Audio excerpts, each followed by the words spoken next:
안녕하세요. 그리스 로마 신화 5주차죠? 5주차 1강입니다.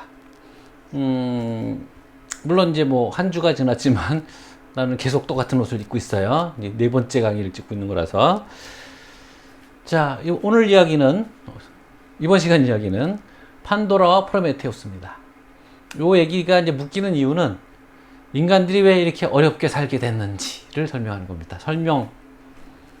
그러니까 뭐 원인설화 이런 거죠.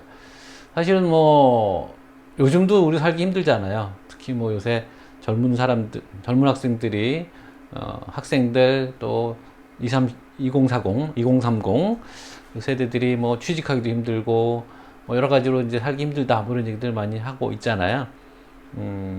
그런데 뭐 예나 지금이나 사는 건 다 힘들었던 거죠. 그리고 지금은 우리 문명의 혜택을 많이 보고 있고 그러니까 어떤 의미에서는 기본적인 생존 조건은 점점 좋아지고 있는 쪽이죠. 물론 이제 우리나라 같은 경우에는 국력이 또는 뭐 부가 쌓여 있고 기회가 많이 제공되던 그 발전의 시대를 살았던 사람들하고 이제 어느 정도 우리 사회가 좀 정체되고 어떤 부분에서는 좀 쇠락하고 이런 시대를 사는 사람들하고의 그 삶의 방향성이라고 할까요? 활기 이런 것들은 당연히 다를 수밖에 없죠. 그래서 뭐 나를 비롯해서 우리 윗선배들까지 우리 사회가 주는 다양한 기회들 또는 새로 생겨나는 다양한 뭐 선택지들 이런 것들을 좀 누리고 산 편이라고 하면 요새는 이제 뭐 사회가 그렇게 잘 변하지 않으니까 거기서부터 답답함 뭐 이런 것들 또 상대적 박탈감 이런 걸 느끼게 되는 건데 뭐 큰 시야에서 보면 역사가 진행될수록 인류의 삶은 점점 나아진 쪽으로 온 거죠. 그렇게 생각해 보면 그 신화가 있었던 그 시대의 삶이 얼마나 힘들었을지를 한번 상상해 보세요. 불도 라이터도 없고 그래서 맨날 부싯돌을 해서 막 불을 켜고 이러던 시절, 춥고 덥고 막 이러던 시절을 생각해 보시면 세상에 왜 이렇게 살기 힘들까? 이런 생각들을 했고 그랬으면 전에는 안 그랬을 거라고 생각하는 그런 측면이 있죠. 이게 또 독특한 생각인데 우리는 이제 발전을 목도하던 시대, 그러니까 뭐 서양의 근대 이후로 세상이 점점 좋아진다라는 믿음을 갖게 된 그런 이제 믿음의 어떤 유산들을 갖고 있는 그런 세대이지만 고대인들은 오히려 세상이 점점 나빠진다는 쪽으로 이해한 거죠. 그러니까 세상이 한번 생겼고 그 생긴 상태가 완전해졌고 그러니까 어떻게 보면 우리 인생이랑 비슷하게 생각하는 거예요.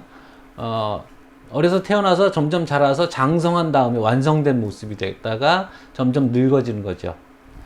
그러니까 세상은 생긴 지 얼마 안 돼서 완성된 형태가 됐고 그 이후로는 점점 허물어져 갔다. 그런 생각들을 하게 되는데 지금 사는 게 힘드니까 계속 힘들었을까? 힘들어졌을까? 뭐 이런 생각을 하다 보면 살기 좋았던 시절이 있지 않았을까? 뭐 이런 생각을 하게 됐을 것 같아요. 그래서 뭐 아담과 이브, 에덴 동산에 살던 아담과 이브가 거기서 죄를 짓고 쫓겨나고 뭐 이런 얘기들에도 보여지듯이 이런저런 문화권에서는 우리가 왜 이렇게 인간이 왜 살기 힘들어졌는지에 대한 신화들이 있는 거죠. 그 얘기가 이제 판도라라는 여성성과 프로메테우스라는 그 티탄족과 관련되어 있는 얘기들입니다. 그래서 두 가지 버전이 있어요. 자, 여기 보면 전에도 얘기했지만 그 그리스 신화 중에 좀 원초적인 신화들에서는 신들이 인간을 만든 게 아닙니다. 여기 보잖아요. 신들과 인간이 어울려 살았는데 어떤 계기로 서로 몫을 나누게 되었다. 그래서 이 프로메테우스가 인간 편을 들어서 좋은 고기를 내장으로 싼 것하고 뼈를 좋은 기름으로 싼 것 중에서 제우스가 고르게 해서 제우스가 속았고 뭐 이런 얘기예요. 그래서 그 약올라서 제우스가 인간에게서 불을 숨겼는데 그 프로메테우스가 그걸 또 훔쳐다 줬고 그러자 제우스가 남자들 뿐이었는데 원래는 인간들에게 여자를 만들어 줬다. 이 재앙이에요. 그러니까 고대인들에게는 이게 이제 여성 혐오가 좀 심했다고 합니다. 특히 이제 헤시오도스의 신화들이 그런 게 많이 있는데, 이게 이제 문화적으로 보면 농경 문화가 시작되면서 그렇게 됐다는 거예요. 왜냐하면 그 전에 이제 시절에는 남자들은 수렵하고 여자들은 채집하고 이렇게 해서 어떻게 보면 이제 먹을거리를 조달하는 방식이 공평했고, 사실은 뭐 여성들의 노동들이 더 상시적이고, 왜냐하면 주변에 과일이나 무슨 뭐 산나물이나 이런 것들을 채집하는 것들은 주변에서 계속 이루어지는 거니까 매일매일 하는 노동들인 거고, 반면에 남자들은 이제 사냥을 나가니까 사냥은 뭐 매일 성공하는 것도 아니고 매일 할 수 있는 것도 아니고, 그러니까 한 번 사냥을 떠나서 며칠씩 갔다가 그 허탕도 치다가 이제 한번 가져오면 단백질을 상시적으로 못 받는 게 아니라 가끔씩 고기 먹는 거죠. 뭐 그런 식의 이제 어떤 남녀의 노동이 분화되어 있고 서로의, 그러니까 적어도 이제 먹을 거를 조달하는 방식에서 어떤 균형이 잡혀 있었다고 한다면, 농경 문화가 되면 이 농경 문화는 대체로 힘든 일들이 많으니까 남자들이 주도하게 되고 여자들은 이제 집안일과 육아를 담당하게 되면서, 남자들이 그 잘못된 생각이죠. 그러니까 돈은 내가 벌어. 뭐 집에서 도대체 뭐 하는 거야? 뭐 이런 식의 우리 시대 아버지들의 어떤 아이디어들의 어떤 전신이죠. 그러니까 여자들이 집에서 돈만 축내고 식량만 축내고 내가 눈이 뼈지 왜 결혼을 해갖고 뭐 이런 식의 생각을 한 거죠. 근데 그 여자들이 갖고 있는 그 성적 매력, 여기에 이제 홀랑 넘어가서 내가 신세가 이꼬라지 같다 뭐 이런 거예요. 왜 그 서양 사람들 그 마초 농담 있죠. 어떤 남자가 어떤 여인에게 반해서 프로포즈를 했는데 그 여인이 거절한 거죠. 그래서 그 이후로 그 남자는 친구들과 만나서 맥주도 먹고 담배도 피고 여행도 다니고 집안도 안 치우고 뭐 이러고서 평생 행복하게 살았다. 이렇게 무슨 역설적인 동화처럼 뭐 이런 얘기 하는 것처럼 그런 생각들을 이제 고대인들이 많이 했다는 겁니다. 그래서 특히 헤시오도스의 시에 많이 남아 있어요. 자, 그래서 이게 이제 제사가 원래 있었으니까 그 제사 관습을 설명해주는 원인설화인 겁니다. 그래서 이 그리스인들이 제사 지내는 방식이 번제라고 해서 어디나 이제 그런 게 있어요. 그 유태설화, 그러니까 구약 성경에도 이제 그게 나오잖아요. 그러니까 뭐 누구죠? 에덴 동쪽이 아니고 뭐죠? 카인과 아벨. 카인이 농사를 짓나? 한쪽은 농사를 지어서 농사 수확물을 바치고 한쪽은 사냥을 해서 뭐 동물을 바치고 뭐 이런 형제가 나눠서 하는 건데, 동물을 태워서 바치는 번제라고 합니다. 태우다는 뜻의 그 영어의 번은 아니고요. 태울 번자가 있어요. 그래서 그 동물을 태워서 바치는데 거기서 이제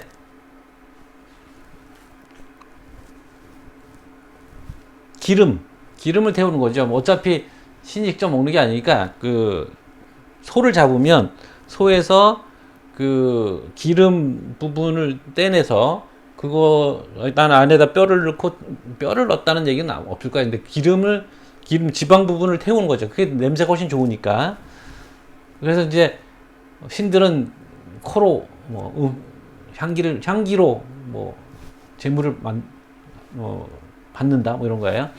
그래서 그걸 이제 얘기로 이렇게 꾸민 거죠. 내장은 좀 보기 흉하게 생겼는데 거기를 좋은 고기를 내장으로 이제 싸서 겉은 내장이고 또 한쪽은 뼈를 이제 기름으로 싸서 이게 좀 먹음직스러워 보이고 뭐 이렇게 해서 이제 골라라 그랬더니 제우스가 뭐 보기 좋은 쪽으로 했다 뭐 이런 식으로 이제 속여 먹었다 이런 얘기인 거예요. 근데 여기에는 이제 이런 제사 관습이 생긴 이유는 뼈에 생명이 있어서 뼈를 바치면 이제 부활한다. 신에게 바치면 그런 믿음이 있다는 거고, 여기 이제 강대선이 소개한 거로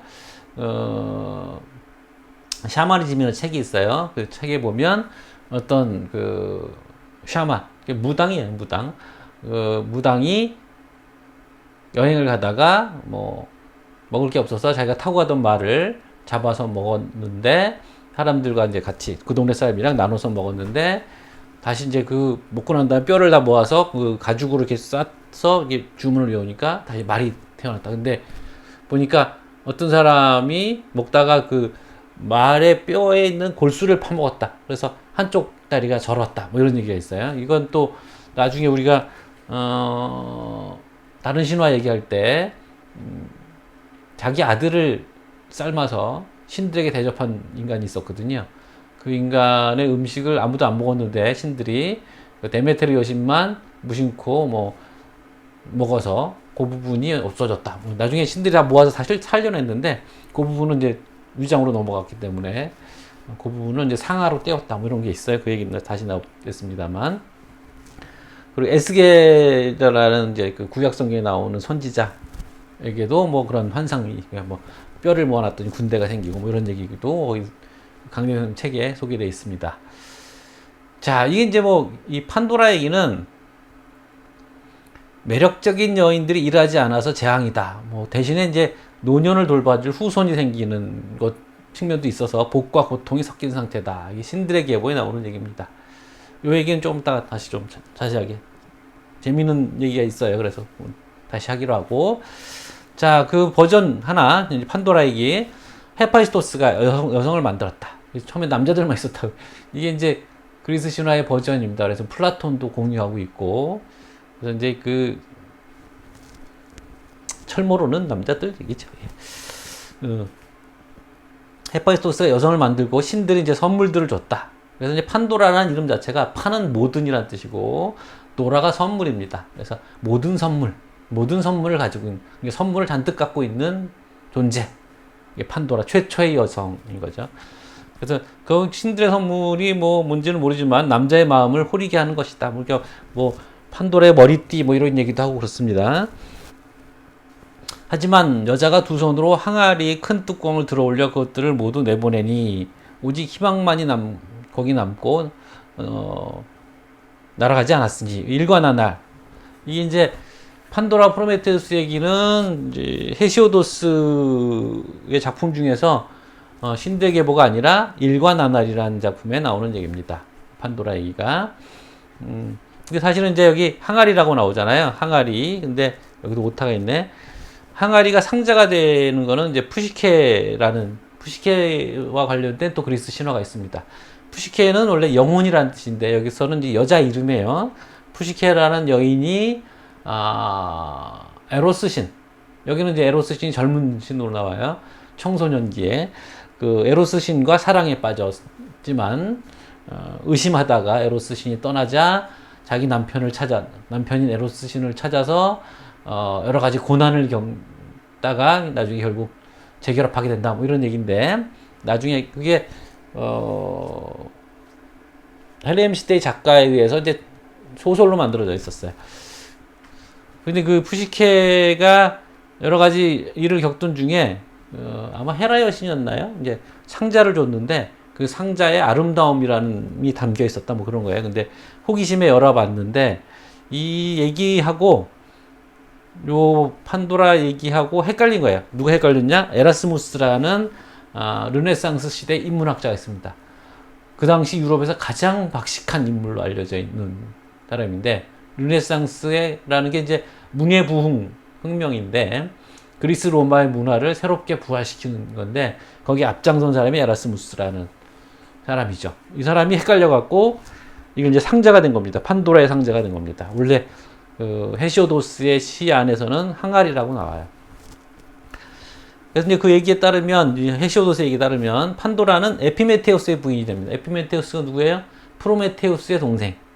프로메테우스는 미리 생각한다는 뜻이고 에피메테우스는 나중에 생각한다는 얘기입니다. 그래서 일을 저지르고 본다라는 쪽이고 프로메테우스는 미리미리 다 앞뒤를 따져서 일을 진행한다는 꼼꼼하다는 뜻이고 되고 그래서 에피메테우스 부인이 선물로 주어진 거죠. 판도라가. 프로메테우스는 이제 불을 훔쳐다 줬잖아요. 그래서 코카서스 산에 결박돼서 매일 간을 쪼아먹게 된다. 이게 이제 첫 번째 버전입니다. 그래서 사람들이 이제 판도라 때문에 살기 힘들어졌다라는 얘기인 거죠. 요 얘기 잠깐 하죠. 항아리 얘기. 내가 저 써놨는데 이게 좀 파일이 헷갈려갖고 봅시다. 이것도 그림을 새 걸로 바꿨어야 되는데, 이걸 뭐 다시 돌아갑시다. 그러면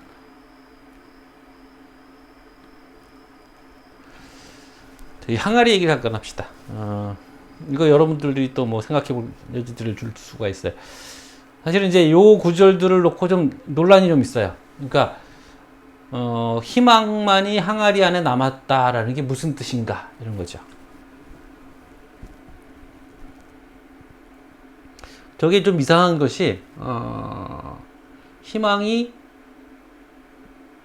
그러니까 그 안에 온갖 나쁜 것들이 다 들어 있었어요. 그래서 그것이 팍 밖으로 다 튀어나오니까 그 튀어나온 것들 때문에 뭐 질병이니 뭐 이런 것들이 튀어나와서 사람들이 뭐 병도 걸리고 뭐 아프고 죽고 뭐 이렇게 됐다라는 거거든요. 나쁜 것들 뭐 악독도 나갔고 뭐 그랬겠죠.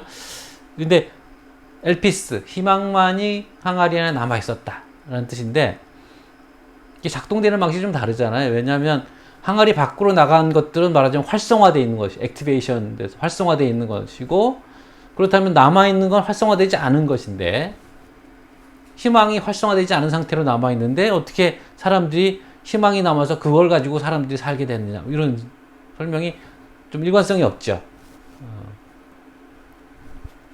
그래서 이제 이거가 논란이 되는데 이것도 역시 내가 이제 다른 부분의 강의를 듣고 알게 된 내용인데 이 논란들을 벌입니다. 고전학자들이. 그래서 이 희망이 뭐냐라는 거예요. 희망. 엘피스라고 하는데 그리스어로. 근데 이제 고대 그리스인들에게 사유를 추적해 보면 항아리가 여성의 자궁을 상징한다는 겁니다. 또 언어학적으로도 연결된다고 그랬던 것 같은데 아무튼 그러니까 여성의 자궁 안에 희망이 남아 있다 이렇게 된 거죠. 여성의 자궁 안에 남아 있는 게 뭐예요? 있는 거 자식인 거죠. 아까 나왔잖아요. 돌볼 후손이 생기니. 그래서 여성이라는 존재가 갖고 있는 양면성. 남자들 보기에는 할 일 없이 놀기만 하는 성적 매력을 가지고 할 일 없이 놀기만 하는 존재이지만 그로부터 자식이 태어난다는 그 희망. 이것 때문에 그냥 죽지 못해 산다. 뭐 이런 식의 생각을 이렇게 표현한 거다. 뭐 이런 얘기도 있는 거죠. 자, 그래서 여기 보시면 여기는 이제 판도라의 상자로 되어 있죠. 예. 이건 이제 영국의 화가인 워터하우스라는 사람이 1903년에 그린 그림이에요. 워터하우스 전에도 나왔을 것 같은데 굉장히 그 순정만한 채로 굉장히 아름다운 여인들을 잘 그리는 사람입니다. 그래서 그 속을 들여다보고 있는 판도라의 모습을 그린 것이고 여기 이제 푸시케의 모습을 그린 겁니다. 여기도 상자를 열고 있죠. 그래서 뭐 이걸 열어보고 하면 잠이 들었는가 그렇죠. 잠이 들어서 있는데 에로스가 와서 구해준다 뭐 이런 얘기가 있죠. 자, 여기 뭐 좀 끔찍한 장면입니다. 독수리가 이 간을 빼먹는. 근데 이 간은 또 자라요. 매일 밤 반이 새로 자라면 다시 독수리가 와서 쪼아먹는 이런 끝나지 않는 고통을 겪는데 신화에 따르면 나중에 헤라클레스가 이 코카소스 산에서 이를 구해줍니다. 이 앞에 작품은 또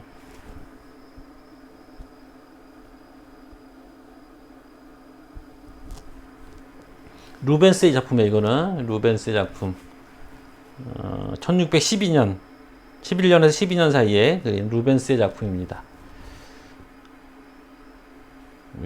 역시 거장 루벤스의 그 솜씨가 잘 살아나 있죠. 어휴, 지나갔네. 여기 저쪽에 있는 그림은 여러 번 그림이 나왔었죠. 모로우 프랑스 화가 모로우의 작품입니다. 연도는 여기 빼먹었네. 이 작품하고 좀 대비되는 거는 그 옆에서 지금 독수리가 간을 빼먹고 있는데 대머리 독수리예요. 독수리가 반을 빼먹고 있는데 앞을 냉정하게 응시하고 있는 뭐 관우처럼 그러니까 프로메테우스 저항 정신이 보여주고 있는 작품입니다. 제우스가 참 여러모로 상징이 되는데, 이 프로메테우스 관련해서 비극 작품 안에서는 제우스가 일종의 이제 독재자라고, 그리고 프로메테우스는 그 독재자에게 저항하는 자유를 갈망하는 어떤 지성, 이런 식으로 나타나는 측면이 있습니다. 자, 그 다음에 여기 한 가지 버전이고, 판도라 때문에, 판도라의 항아리에서 나간 악들 때문에 우리가 살기 힘들어졌다. 뭐, 요 얘기를 하는, 우리가 왜 살기 힘들어졌는지에 대한 설명이 한 가지 방식이 있고, 또 하나는 인간의 5시대. 역시 이것도 이제 그 헤시오도스의 일과나날에 나오는 얘기입니다. 자, 황금시대, 은시대, 청동시대, 영웅시대, 철시대. 퇴행사관이라고 합니다. 점점 나빠지는 거예요, 세상이. 아까 얘기했죠. 그래서 좋은 시절은 다 갔다. 이런 거죠. 자, 그래서 이제 5시대가 있는데, 헤시오도스가 설명하는 거로 황금시대가 있습니다. 처음에. 뭐, 인류라고 봐도 좋고, 인류의 조상이라고 봐도 좋고요. 황금시대에는 체격들이 좋았고, 심성이 뛰어났고, 늙지도 않고, 늘 건강하고, 하다가 젊은 상태에서 잠들듯이 죽는다. 누구나 다 바라는 거죠. 어차피 죽는다면. 그래서 자연이 먹을 걸 주고 수고함과 공궁함도 없었던 시절인데, 뭐, 왜 없어졌냐? 그냥 대지가 숨겼다라고만 돼 있어요. 골든 에이지. 그죠? 그 다음에 이제, 당시에도 이제 금이 제일 귀한 거였으니까, 그 다음에 실버. 이제 뭐 황금시대에 비해서는 모든 면에서 좀 부족했지만, 그래도 유년기가 100년쯤 되는 장수시대였는데, 반면에 성년의 시기는 길지 않고, 서로를 해치고, 또 신들을 섬기지 않아서 신들이 소멸시켰다라는 은혜시대. 세 번째가 이제 청동시대. 그리고 사실 이렇게 생각해보면, 금속을 재련하던 어떤 시기와 연결되어 있습니다. 철광석을 녹이면 낮은 온도에서 나오는 것들이죠. 황금, 은. 그 다음에 청동은 이제 석죠. 주석이랑 이렇게 섞는 거잖아요. 동이랑 주석이랑 섞는 게 청동이죠. 네. 물풀의 나무에서 나왔다고 되어 있어요. 청동시대는. 그래서 물풀의 나무 얘기, 또는 물풀의 나무 요종에서 나왔다고 되어 있는 거죠. 그래서 체격과 힘이 강하나 서로 싸워서 자멸했다. 이 청동시대의 싸움이라는 게 바로 그 트로이 전쟁입니다. 거기 이제 호메로스의 서사지 보면 청동칼이 나와요. 청동투구, 청동방패. 아직 쇠는 없습니다. 그 다음에 이제 영웅시대인데, 이 청동시대 다음에 영웅시대가 나오는데, 여기 이제 정의롭고 자질이 훌륭했으나 테바의 전쟁과 트로이 전쟁. 저번에 내가 테바의 전쟁이 기억이 안 났는데, 테바의 전쟁은 테베를 쳐들어갔던 영웅들과 테베를 지키는 영웅들 간의 싸움입니다. 그러니까 7개의 성문이 있어서 7개로 부대가 나눠져서 서로 싸웠던 거죠. 이건 이제 오이디푸스 왕 얘기랑 연결돼 있어서 나중에 다시 얘기하게 될 겁니다. 테바의 전쟁하고 트로이 전쟁에서 모두 죽었다. 근데 뭐 보면 사실은 호메로스의 서사시에서 영웅들이 이렇게 많이 안 죽거든요. 그냥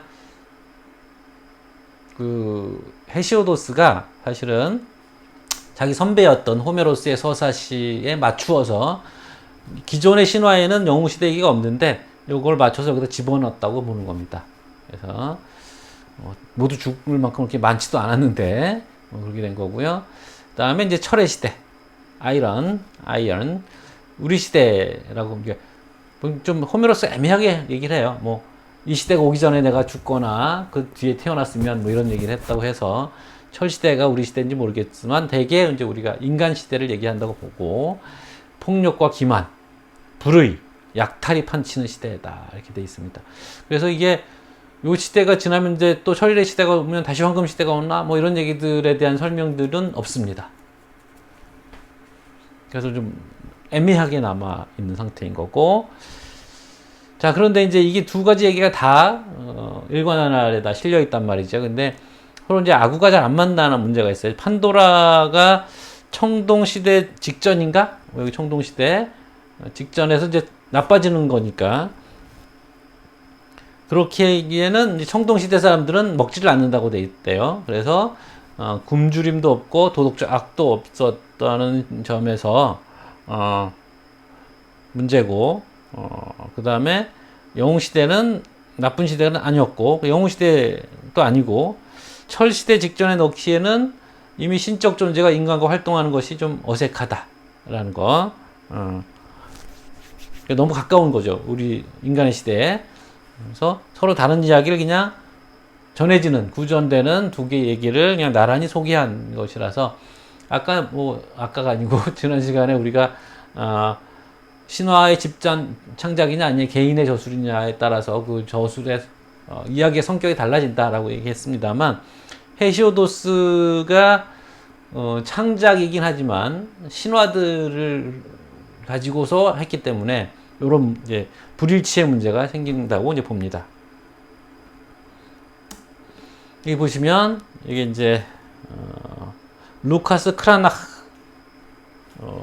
the elder니까 이게 아마 이제 아버지, 그러니까 우리식으로 하면 루카스 크라나흐 1세 시니어. 여기 이제 황금시대라고 해요. 근데 여기 이제 여자가 있는 건 좀 이상하죠. 원래 남자들만 있었다고 했는데, 그죠? 동물들끼리 잘 어울리고 에로틱한 세상인 것 같아요. 여기서 이 사람이 이해한 세상은 남녀가 벌거벗고 잘 섹스를 쉽게 하고 뭐 이런 다 미쳐 있죠. 에덴 아이디어가 좀 있는 것도 같고, 저 뒤에 또 다른 성들도 보이고 동굴도 있고, 밖으로 나가는 출구인가요? 그림 뭐 이렇게 저렇게 생각할 게 좀 많은 그림이네요. 그죠? 이 같은 사람이 그린 건데, 이게 은혜 시대. 그래서 이제 서로 싸우는 거잖아요. 뭐 욕하고. 그렇죠? 애도 태어났네요. 근데 유아기가 100년이라고 그랬었죠. 노인 늙고 이런 모습이 나타나고 있고, 두 개만 그렸나 봐, 이 사람이. 크로나크. 이거는 이제 화질이 안 좋네. 철의 시대입니다. 이거는 이제 버질 솔리스라는 사람이 그 오비디우스라는 로마의 시인이 있죠. 그 오비디우스가 쓴 작품 중에 메타모르페세스, 그러니까 변신 이야기라는 겁니다. 우리말로 변신 이야기라고 해서 그 천병희 선생님이 번역하신 게 있어요. 그 변신 이야기 중에 사파로 집어넣은 겁니다, 이 사람이. 이게 최근 1581년에 프랑크푸르트에서 출판됐으니까 그때 작품입니다.